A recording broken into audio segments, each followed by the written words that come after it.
Season 10, Episode 2 of The Curse of Oak Island begins at the Money Pit area, where geologist Terry Matheson and historian Paul Troutman are overseeing the drilling of Borehole DN12.5, an operation which commenced near the end of the previous episode.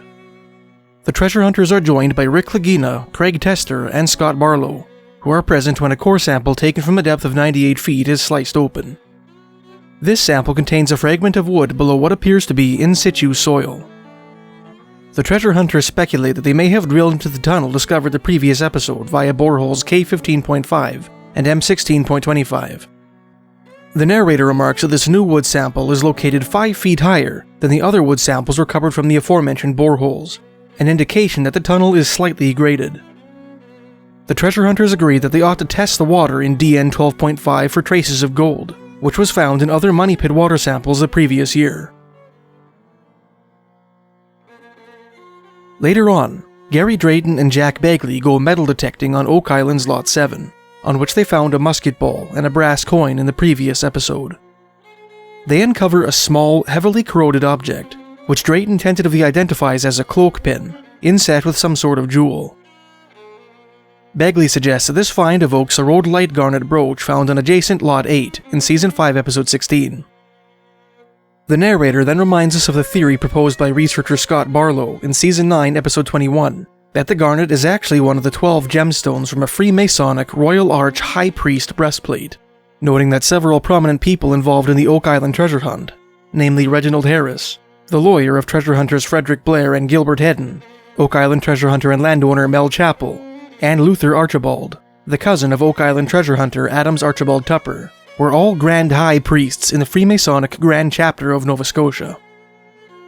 In a later scene, Drayton and Begley show the artifact to Rick Lagina and Laird Niven in the Oak Island Interpretive Center.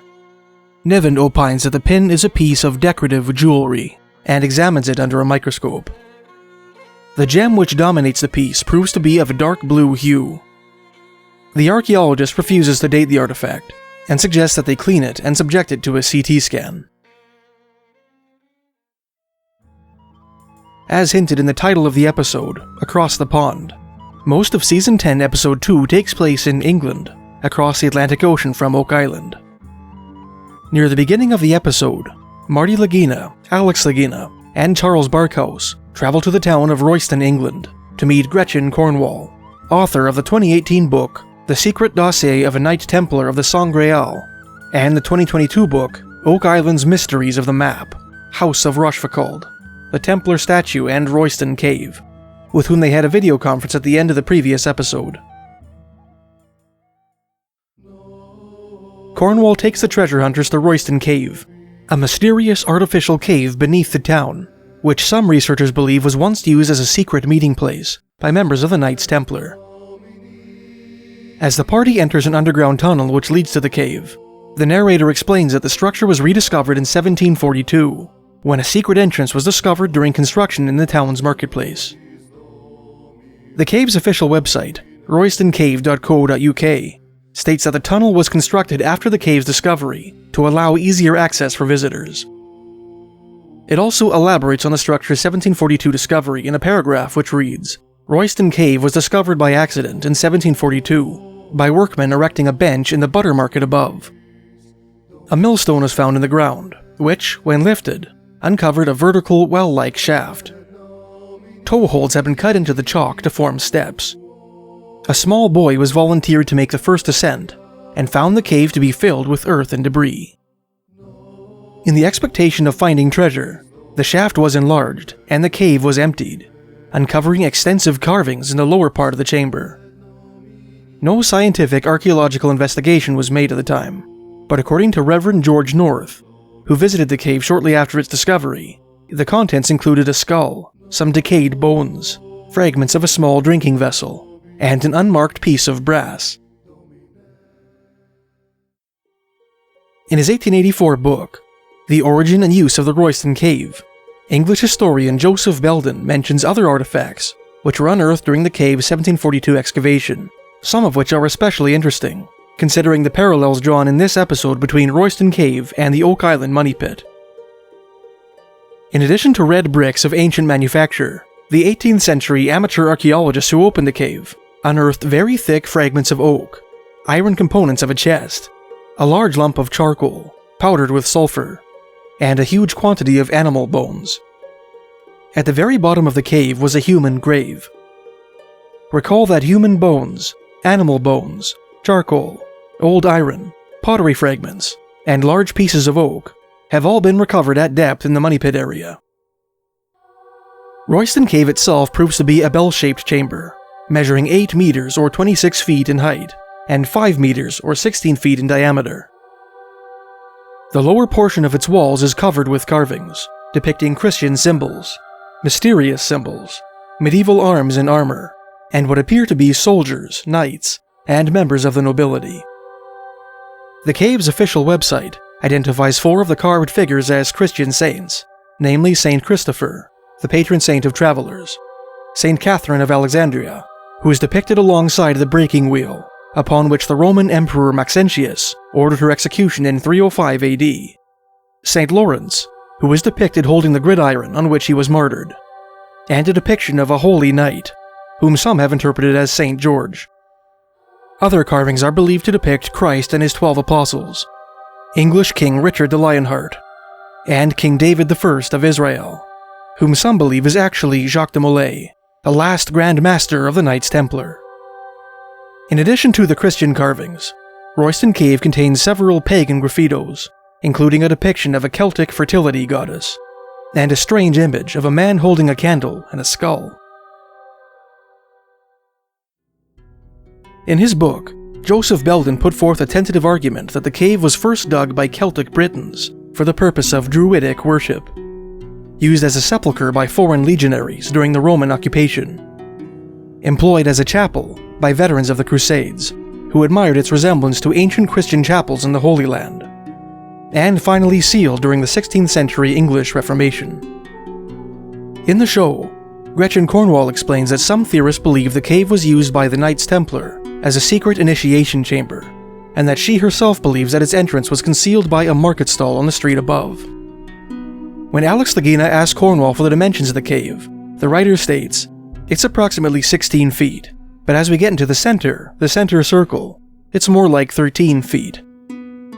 The center circle to which Cornwall referred is probably an octagonal stone podium, located in the center of the cave, on which she and the treasure hunters are standing.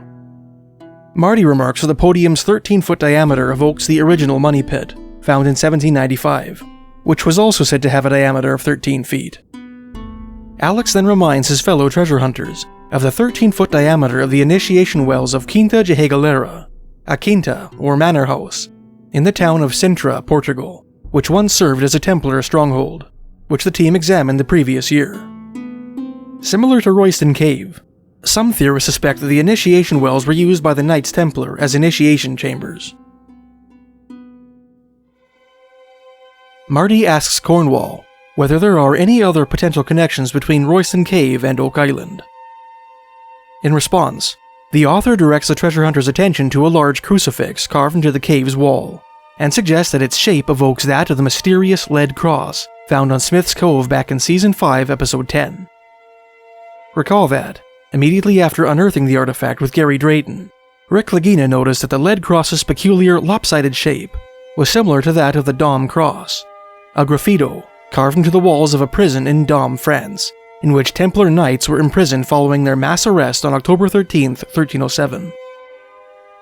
A laser ablation test conducted in Season 6, Episode 6, revealed that the lead of which the cross is comprised derives from a medieval mine in southern France, further supporting the implicit theory, apparently espoused by several members of the Oak Island team, that the cross is a Templar artifact. Marty concedes that the Royston Cave crucifix does indeed resemble the lead cross. Dimensionally, he says, that is basically the same thing. The head is off to the side. Even one arm of the cross is shorter than the other one, too. Cornwall then points out a ring of bricks encircling the upper lip of the cave, one of which bears the carved inscription 1347. She remarks that the date 1347 also appears on a mysterious map of Oak Island, furnished by the late New York-based researcher Zena Halpern back in Season 4, Episode 1. Beside the date are 2 French words, which translate to the landing. The date 1347 does not accord with Halpern's own theory that English Templar Knight Sir Ralph de Sudeley made a voyage to the New World, specifically to what is now the state of New York, in 1179, and that Scottish Earl Henry Sinclair, being in possession of the Templars' legendary treasures, deposited them on Oak Island in 1397. Although she offered no explanation for the 1347 date during any of her appearances on the Curse of Oak Island, Halpern did expound on it in her 2017 book, The Templar Mission to Oak Island and Beyond, concocting a theory to explain it, which conflicts with her own theory that Henry Sinclair brought Templar treasures to Oak Island in 1397. On the subject of the 1347 map, she wrote, "The 1347 date obviously is after the 1179-80 Templar voyage of Ralph de Sudeley. Is the date 1347 significant?" Researcher Doug Crowell found a compelling answer. The cornerstone in the famous Royston Cave, a Templar repository in Hertfordshire, England, has a 1347 date carved into it.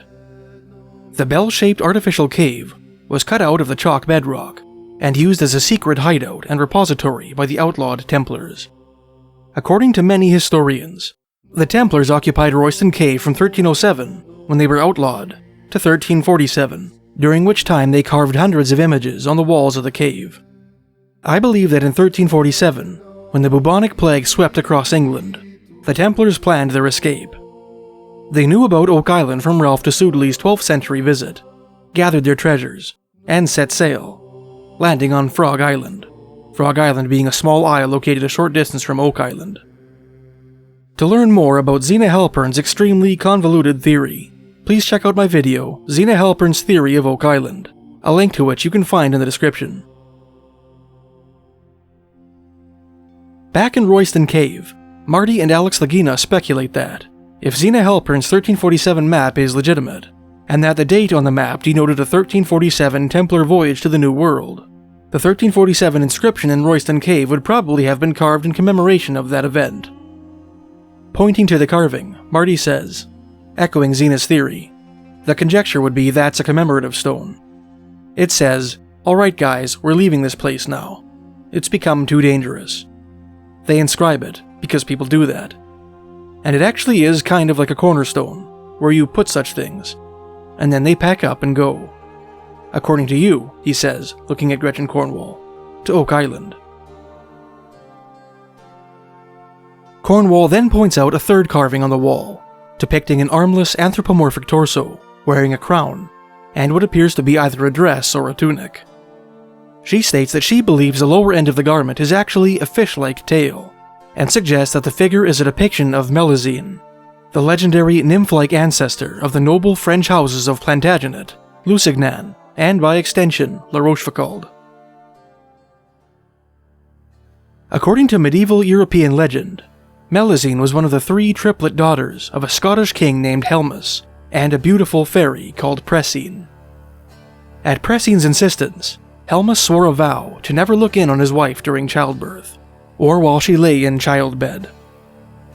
When Helmus broke this vow, Pressine fled with her daughters to the Isle of Avalon, a legendary island, which features prominently in the Arthurian romances. When her daughters were 15 years old, Pressine told them of the promise their father had broken. Eager to avenge their mother, the sisters imprisoned King Helmus in a cave carved inside a mountain in Avalon, along with all his possessions. When he died, Pressine buried her husband in the mountain prison, and tasked a giant with guarding his tomb against intruders.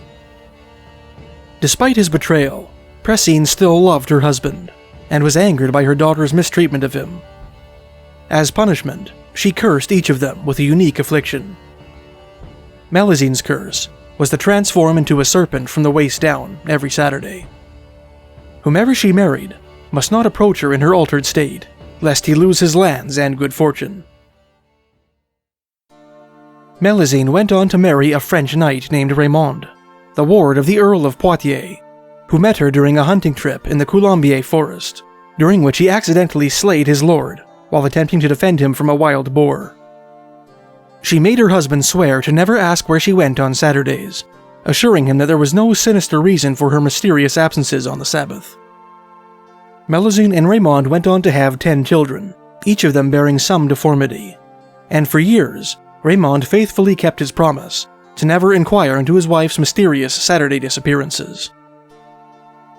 One Saturday, on the advice of his brother, who had heard rumors that Melusine was routinely unfaithful to her husband on that day of the week, Raymond spied on his wife while she was bathing, and saw her in her half-serpent form.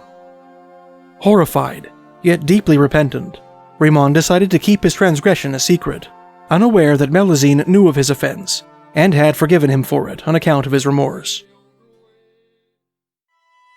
Years later, one of Melusine and Raymond's sons, Geoffrey, discovered that his brother, Fromont, had become a monk. Enraged by Fromont's decision to abandon a life of chivalry for one of prayer and contemplation, and convinced that it was influenced by some sort of enchantment which the monks exercised over him, Geoffrey set fire to the abbey in which his brother was living, killing Fromont and all the monks who lived there. When Raymond learned of his son's fratricide, he attributed Geoffrey's crime to wickedness he inherited from his accursed mother, and called Melusine a serpent in front of his retainers. With a hideous shriek, Melusine transformed into a huge snake and flew out the castle window, never to return. According to medieval European legend, many French royal houses, including the House of La Rochefoucauld, are descended from Melusine and Raymond. In the show, the narrator reminds us that the name François de la Rochefoucauld is scrawled into the margins of Zena Halpern's 1347 map of Oak Island. He then reiterates the theory that the Oak Island treasure was deposited by French Navy men during the Duc d'Anville expedition of 1746, which was introduced back in Season 5, Episode 10. If you'd like to learn more about this theory, please check out my video on the subject. A link to it you can find in the description. Later in the episode, Marty Lagina, Alex Lagina, and Charles Barkhouse meet with historian Paul Stewart at the United Kingdom's National Archives in London. Stewart shows the treasure hunters an old paper documenting the capture of a British ship by a French naval vessel in either late 1745 or early 1746 off the coast of Nova Scotia. The captured ship was a British merchant ship called the Lively, whose captain had decided to go privateering against the French. Stewart points out that the document was signed on January 6, 1746 by Jean-Baptiste Louis-Frédéric de la Rochefoucauld, the Duc d'Anville, who launched the famous and disastrous expedition to recapture Nova Scotia from the British. He further states that the French vessel which captured the Lively was part of the Duc d'Anville's fleet. This statement is technically true, since any vessel in the French Navy could be considered part of the Duke's fleet, following d'Anville's appointment to Lieutenant General of the French Navy in January 1745, as Stewart points out. It's important to remember that participants in the Duc d'Anville expedition did not arrive in Nova Scotia until September 1746, and thus the ship which captured the Lively was not, at that time, a participant in the Duc d'Anville expedition. Stewart suggests that the date of the signature on the document is an indication that the Duc d'Anville was in the Nova Scotia area at the time of the Lively's capture, stating, "He wouldn't have done that from France or anywhere else. He must have been there at the time." If Stewart went on to explain the reasoning behind this supposition, that scene did not make it into the final cut of this episode. The narrator then beautifully summarizes the developments thus. At the National Archives in London, England, researcher Paul Stewart has just presented official documents that state that the French admiral known as the Duc d'Anville, who reportedly led a mission to bury treasure in Nova Scotia back in September of 1746, visited the area near Oak Island 9 months earlier. Next, Paul Stewart shows the treasure hunters capture documents signed by British Admiral George Anson, whom he explains was interested in collecting intelligence about the Duc d'Anville fleet. The narrator then reminds us that George Anson features in another Oak Island theory involving the mysterious Shugborough Hall, with its ominous shepherd's monument and cryptic Shugborough inscription. If you'd like to watch my video on that theory, please check out the link in the description. One of the capture documents which Stewart shows the treasure hunters details the seizure of a French vessel called the Diamont, captained by an officer called Le Chevalier Hucard. The battle in which the Diamont was taken is described in William Laird Clowe's 1898 book, The Royal Navy, a history from the earliest times to the present. Before we launch into Clowe's narrative, it may be worth our while to take a look at Captain Hucard's known movements prior to the capture of his ship, which seemed to challenge a statement made by Stewart in this episode that the Diamont was part of the original Duc d'Envie expedition fleet. According to an 1894 French-language history of Prince Edward Island, called Un Second Acadie, written by Quebecois historian and Catholic clergyman Abbot Henri Raymond Cagron, Captain Hucar's Diamant was one of the 7 ships which assembled on the St. Lawrence River off Quebec City in the spring of 1746, about half a year prior to the Duc d'Envie expedition. In June, the squadron relocated to the Gaspé Peninsula, where they received news of the arrival of 2 frigates called L'Aurore and Le Castor, French scouting ships, dispatched to Nova Scotia's Chebucto Bay several months in advance of the Duc d'Envie's main fleet. The French navymen at Gaspé also learned that the British had captured Port Le Joie, the French capital of what is now Prince Edward Island. With the help of Mi'kmaq warriors, they conducted a surprise attack on the British, and killed dozens of soldiers in what proved to be the bloodiest massacre ever perpetrated on the island.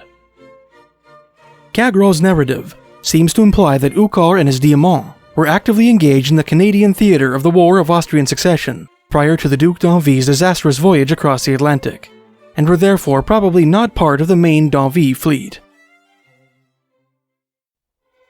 1 year later, in the spring of 1747, following the disastrous Duc d'Envie expedition, a squadron of ships under the command of Admiral Jacques-Pierre de Taffanel-Jonquière, Marquis de la Jonquière, departed from France with the intention of recapturing Cape Breton Island, or Ile Royale, from the British. The projects of the French were known in England, wrote William Close, and a squadron under Vice Admiral George Anson and Rear Admiral Peter Warren were specially fitted out to checkmate them. The 2 fleets engaged each other on the afternoon of May 3, 1747, in the waters off Cape Finisterre on the west coast of Spain. The French fleet was greatly outnumbered, and had among its number several French East India Company trading ships, which had been impressed into service, whose captains had no appetite for battle. After a running fight lasting from 4 to 7 p.m., in which several of the French captains behaved with great courage, and others conducted themselves with equal cowardice, all of the French ships, still fit to sail, fled across the Atlantic and escaped under the cover of darkness. The battle, considering its nature, was a costly one, Close wrote. The French lost about 700 killed and wounded, and the British 520. The victors found specie to the value of £300,000 on board the prizes. For this service, Anson was created a peer, and Warren a Knight's baronet. All the men of war taken were purchased into the Royal Navy. The name of the Saru was changed to Intrepid, and that of the Diamant to Isis. In the show, Paul Stewart reveals the fate of the unfortunate captain of the Diamant, saying, Hucar was captured by Admiral Anson. Anson put him in prison, and gave him a hard time in prison. Anson obviously wanted to try and find out something about what was on that ship. He wanted to find out what they'd been up to when they were along the coast of Mahone Bay. Anson ended up getting letters from all sorts of top people in France to try and get Hucar out. One of the letters that was sent from France looks pretty certainly to be from the Rochefoucauld family, and Anson wouldn't let him out for a long time. Alex Lagina then speculates that if the Oak Island treasure was indeed deposited by members of the Duc d'Envie expedition, that Lord Anson became aware of that fact through the interrogation of Captain Hucar, and that the British subsequently began to search for the buried French treasure on Oak Island. It would explain the plethora of both French and British artifacts which the crew has unearthed on the island over the years. In a war room meeting near the end of the episode, Marty, Alex, and Charles tell the team about their discoveries and experiences in England via video conference. Rick Lagina suggests a potential connection between the carving of what Cornwall believes to be a mermaid-like Melusine on the walls of Royston Cave to a drawing of a fish on Zena Halpern's 1347 map of Oak Island.